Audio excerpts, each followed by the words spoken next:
We want to move forward here to Pakistan, where some people have undoubtedly seen the internal situation there continues to be very hot. A number of issues around former Prime Minister Imran Khan, but also Pakistan has been the site of some of the largest solidarity protests with Palestine. What I think looked to me like the biggest demonstration I saw, rising in anger at the killing of Hassan Nasrallah in Lebanon. So to get into all of this, Pakistan, Lebanon, Imran Khan, we are very, very honored to be joined once again by good friend Junaid Ahmad, who's a professor of law, religion, global politics, and the director for the Center for the Study of Islam and Decolonization in Islamabad. Junaid, as always, thanks for being with us. Eugene and Rania, always a pleasure to be with you guys. Well, great to have you here, and I really want to start with this question that's been on my mind for several weeks now. After the assassination of Hassan Nasrallah, I mean, I could be wrong about this. I wasn't looking everywhere, but it seemed Pakistan was actually the country that had some of the largest protest and anger at his killing and people coming out in solidarity with him. Give us some context around that, because I don't think people normally associate Pakistan and Lebanon too much. No, they don't, and probably for good reason. The Pakistani population historically has been removed from the what you can call the larger anti-colonial third worldist movement, at one stage known as the non-aligned movement. You and your audience will know that our next door neighbor, India, played a huge role in that, and India has had those types of movements within it that have been a part of this global anti-colonial movement. So Pakistan, since the Cold War, the Pakistani ruling elite made a decision to firmly be in the camp of Washington. However, what has happened, and we've discussed this many times before, since the ouster of the very popular former Prime Minister Imran Khan in April of 2022, what you have had now of people getting out in the streets in defense of Khan, but more so what they at least perceive what he represented. That was a much more independent, sovereign Pakistan, not subservient to outside powers, especially to Washington, and some elements of social justice. Now, many of us have been saying that, well, this is actually part of a movement that is addressing the issue of incomplete decolonization, betrayed decolonization. And so, as this political consciousness has emerged very rapidly over the past 2 years, we have seen Pakistanis educate themselves much more about global struggles, particularly as the region of West Asia or the Middle East explodes and their axis of resistance. And so people knew who Nasrallah was. They knew who Ismail Haniya was. And so, but Nasrallah, as you all know, is this larger than life character. And it's really interesting because there has been an incredible and a horrible dose of Wahhabi, Sunni fundamentalist extremism that was infused in Pakistan since the late 1970s and early 80s as part of the United States Saudi jihad in Afghanistan against the commies. So the other thing we have to understand and appreciate is that this is a country in which sectarianism was driven in all parts of society, not just in the religious schools, the very intimidating madrasas, but everywhere. And so the fact that the majority of the Pakistanis are Sunni, they're not Shia, but the fact that Hassan Nasrallah has become the most popular leader, in addition to their own Imran Khan, says a lot, actually. The transcending of these sectarian divisions, which were fueled from the outside. So this is kind of part of the kind of inspiring part of this whole process, that finally Pakistanis are making these connections with resistance movements, particularly in the Middle East. But the interesting thing is, by studying Hezbollah and Hamas and the leadership, the strategic intelligence of a man like Nasrallah, Pakistanis have also learned a lot about other struggles in the global south that they knew nothing about in the past, particularly, say, struggles in Latin America. So this has been the situation which, of course, the national security state in Pakistan has been trying to repress through the most draconian measures. But its legitimacy is crumbling right in front of our eyes, no matter how much Washington is trying to salvage it. Imran, I want to go back to something else we've had you on to talk about before, and that is the U.S. participation that we later learned about in the overthrow of Imran Khan. How might things have been different in Pakistan with regard to the government, not the people, during this current escalating genocide, had Imran Khan still been in power?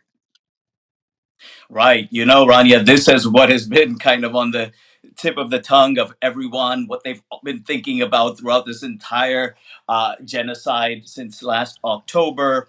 Pakistanis, both within Pakistan and Pakistanis abroad, who also, revere Imran Khan and are very much kind of against the current regime in Pakistan. So everyone remembers him in this moment. I mean, generally they remember, but particularly in this moment, because he was so incredibly vocal on Palestine. And whenever he would speak about the other issue, which he was very passionate about, which was Kashmir, both of them would be in the same sentence: the Kashmiri movement for self-determination and the Palestinian one. And his kind of Twitter account, Twitter, which has been of course banned in Pakistan, but throughout this, Khan has whatever way he could, whatever mechanism he had, conveyed this solidarity that a genocide is being taken place, that the West and the United States in particular is responsible for it.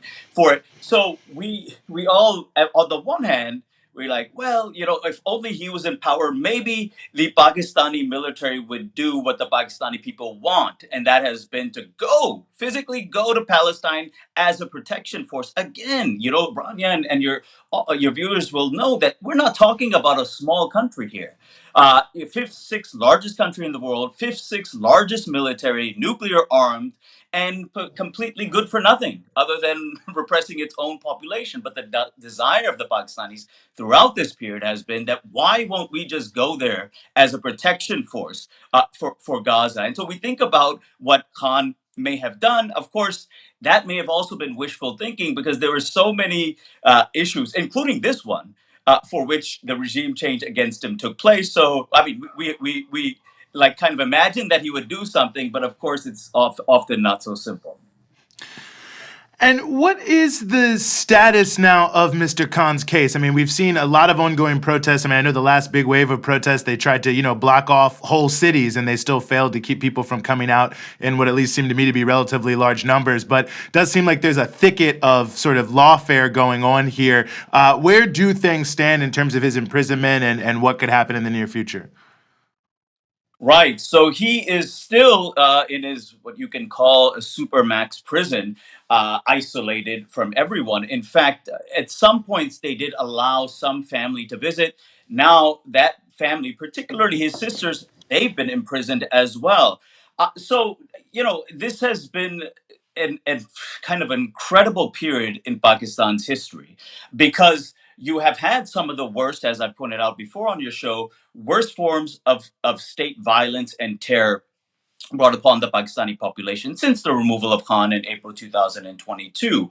But, perhaps at least one of the first times this has happened is that when a civilian prime minister has been removed, massive demonstrations have taken place, because, as I've mentioned here before, usually when these prime ministers are removed, no one is really out in the streets trying to defend them, because they've been, corrupt, haven't done anything for the people, have been indistinguishable from military rule. Now, for Khan, they have been on the streets since then, and it's quite miraculous that despite that repression, in the elections in February of this year, in which everything was rigged against the movement of justice, Khan's political party, yet they still won the most seats.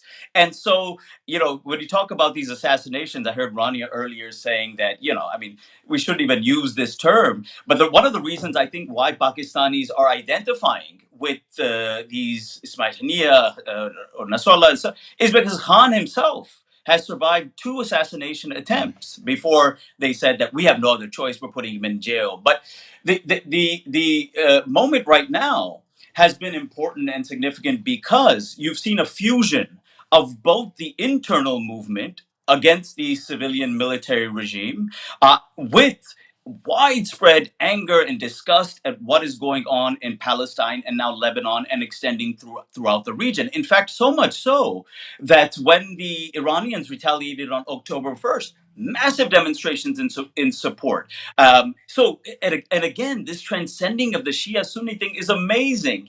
I think that we have to understand that the Saudis, first after the Islamic Revolution in 79, where the fear, because fundamentally, whatever else you may think about the ideology, it was an anti-monarchical movement that overthrew the Shah of Iran, and that scared the hell out of the other Gulf monarchs. So they couldn't defeat the movement politically, so they infused it with religious sectarian ideology. The same thing happened in 2006 when Hezbollah wiped the floor with the Israelis in Lebanon.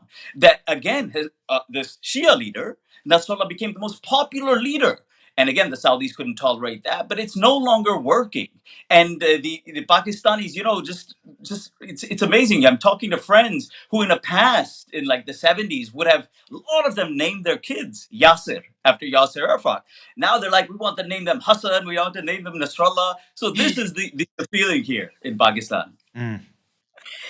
I think that's a really, really interesting observation. And I want to even broaden it out a bit to ask, and I'm going to bring it to Lebanon for a moment because that's where I live. And I've noticed that, amidst the horrors that Israel has unleashed with the full backing of the US against Lebanon after a year of genocide in Gaza, there's among a kind of maybe bourgeoisie, middle class, upper middle class, a change in views on how they see the US. I'm not saying they're jumping into the resistance camp or they love Iran or even love Hezbollah, but they certainly are people who were, a year ago before all this started, wanted Lebanon to be in the US camp or be more like the US or saw the US as almost a little bit even benevolent. And those attitudes among this particular class of people that I do think that the U.S. is quite dependent on when it comes to like cultural hegemony and sort of gatekeepers in the global South has shifted quite, I think, dramatically in Lebanon. And I'm curious if you've witnessed a similar shift in Pakistan, where I'm sure you have very similar people to who I'm talking about, the ones who are of the elite, or even just, sometimes in the global South, being middle class kind of makes you, a comfortable elite in a way. Those people who maybe do or did have a benevolent view of the US, do you see that shifting because of what's happened over the last year? Unquestionably, Rania, and I think you know that I've spoken about this class in the past in Pakistan. Liberals Yeah. who have been part of the intelligentsia, the entire NGOs. Where that whole kind of NGO colonization of this country that many of us complained about, particularly its peak of complete domination, which was the 1990s. The good thing is, where are they now? And that's fine. It's good. We don't need them. And the people's movements actually don't need them, but they're utterly like absent. So I think what's happened, Rania, is maybe similar to other countries, that these folks have been put on the defensive. They cannot. They have to really keep their mouths shut at this point. Now, I can't. Some of them may be genuinely appreciating the fact that they may have been wrong, that their perception of the United States as this great champion of democracy, freedom, human rights, or they may have gotten it wrong.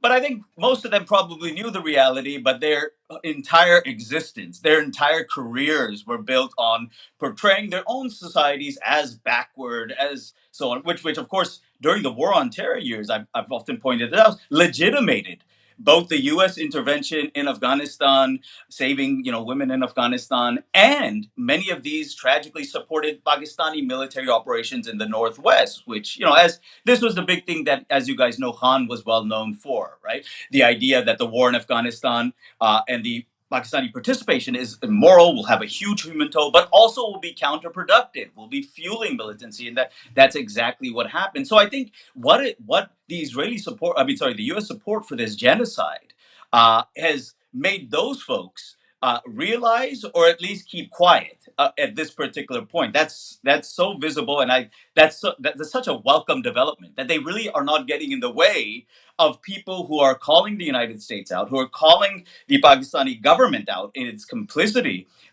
Whether it's in what's going on in Gaza. I say this because this is a government that is incredibly reluctant to to anger its Zionist patron masters and so on. But the funny thing is, right now, you guys may know this is we're talking about this. There's an SEO summit going on here in Pakistan, the Shanghai Cooperation Organization. But it is so embarrassing and hilarious. So their close ally China is dictating to Pakistan at this summit that you guys can't keep your house in order. Our Chinese workers and engineers are being targeted. And so Pakistan, in some ways, it's like a basket case. It goes to the United States, doesn't get enough to feed its oligarchs there, then goes to Beijing.